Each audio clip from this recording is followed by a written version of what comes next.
It started on a Tuesday. An ordinary day, at least, that's what I thought when I slipped on my heels, fastened the last button of my silk blouse, and stepped out into the city.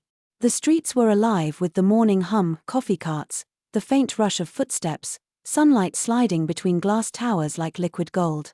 I wasn't looking for anyone. My mind was wrapped around meetings, deadlines, and the faint perfume I wore like armor. And then, I saw him. He was standing across the street, hands in his pockets, watching the world with that rare kind of stillness that makes you notice.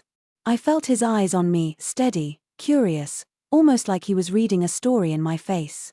I should have kept walking. But something in me slowed. I found myself at the little bookshop on the corner, my refuge when the world felt too loud.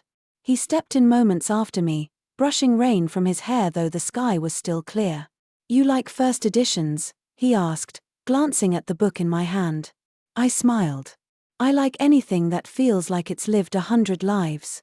We talked about books, about the smell of rain on old paper, about why he never took the same street twice. His voice was low, unhurried, the kind that wraps around you and makes time feel slower. Days turned into weeks.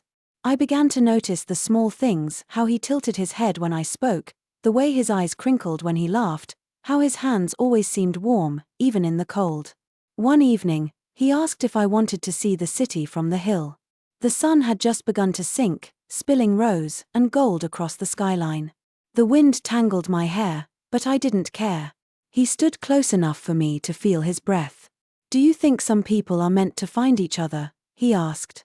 I met his gaze. "I think some people don't have a choice." The kiss was inevitable. Gentle, certain, and yet it set the world spinning. Since then, I've walked the same streets, but they feel different. I've learned that sometimes, the most beautiful things find you when you're not looking. And sometimes, love begins on a Tuesday, with a stranger in a little bookshop, when the sky turns to rose.